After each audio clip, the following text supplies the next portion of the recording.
Today I found a datamined reference, POE2db.tw, and it shows a lot of the gems, maybe not all of them, but a lot of the gems coming to POE2, a lot of the skills. And so let's look at what some of the changes are going to be coming to POE2. And so we look at Arctic Armor. It seems very similar, right? While stationary, builds up stages, protects from physical and fire damage. In many ways very similar. A lot of these skills are very similar. There's some new skills. Here's something called Comet. Hits are freezing, deals cold damage, adds cast time.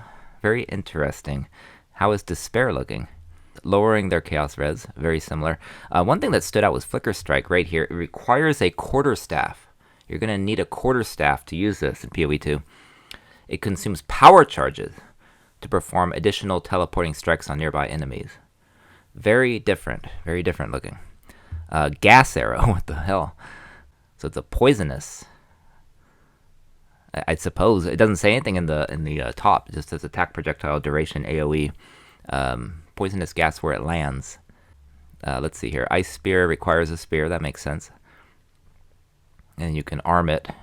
So very interesting, right? I'm just gonna look at a couple more like this. Maul, I remember actually playing this as a bear, as a werebear at PAX West. It felt pretty good at the time.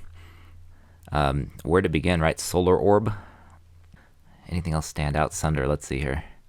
Requires a two-handed mace or a one-handed mace. You'll have to have a mace to use Sunder. So you can look through this yourself if you're curious. I was mostly curious if there was any brands. Let's see here. No brand data, but when I did interview Jonathan Rogers, he said brands traps are likely returning, so that is TBA. But yeah, again, website is poe2db.tw/us/gems.